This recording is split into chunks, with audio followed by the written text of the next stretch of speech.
Hello friends, welcome back to the new video. In this video guys, we are going to talk about how to on auto rotate screen in your Motorola phone device. Guys, you want to on your auto rotate screen, so as you can on it. And guys, now let's see how to on auto rotate in Motorola phone. In this video guys, I am going to show you. So before starting video friends, I want to tell you, if you're new in my channel, so I first of all go and subscribe my channel, click the bell icon. So guys, now let's start video how to on auto rotate. First of all, open your phone setting.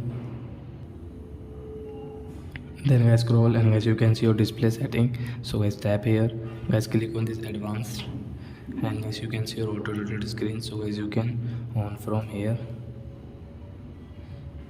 So your auto rotate screen will on in your Motorola phone. So as you want to rotate your phone, so as you can rotate, you can see guys.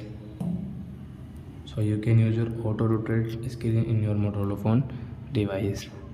So I hope friends you have understood how to on auto rotate screen in Motorola phone. So that's it guys, thanks for watching. Now we will meet in the next video with new topic. Before going guys, please go and like my video, subscribe my channel. Bye bye friends.